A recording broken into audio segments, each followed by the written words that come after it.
An update and a call for change tonight after a dangerous mid-state psychiatric patient wanders away from a group home in Antioch. Questions remain now about why it took so long for authorities to be notified that Kenneth Maladay was missing.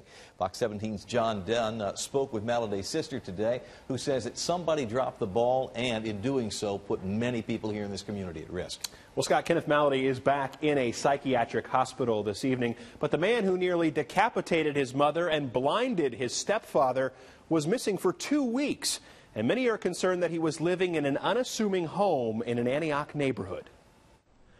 No one would know this house on Denise Drive is home to mental health patients.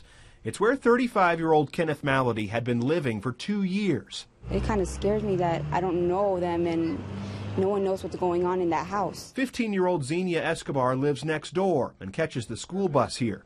She and her family are just learning Maladay murdered his mother back in 2003. Diagnosed as paranoid schizophrenic, Maladay was living in the group home.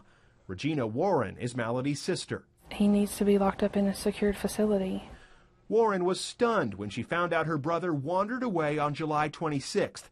He allegedly robbed a nearby market and walked around Middle Tennessee. Law enforcement didn't know he was missing for at least several days.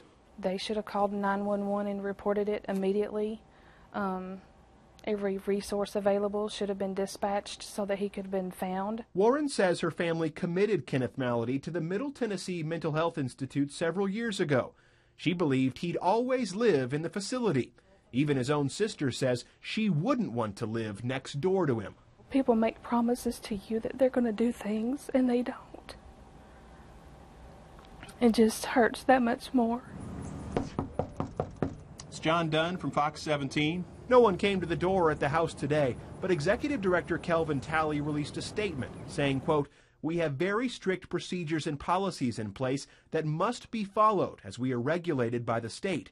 State mental health officials will not comment on the case, citing privacy laws." Kenneth Maladay is back in the Mental Health Institute tonight, and his sister hopes he'll stay there.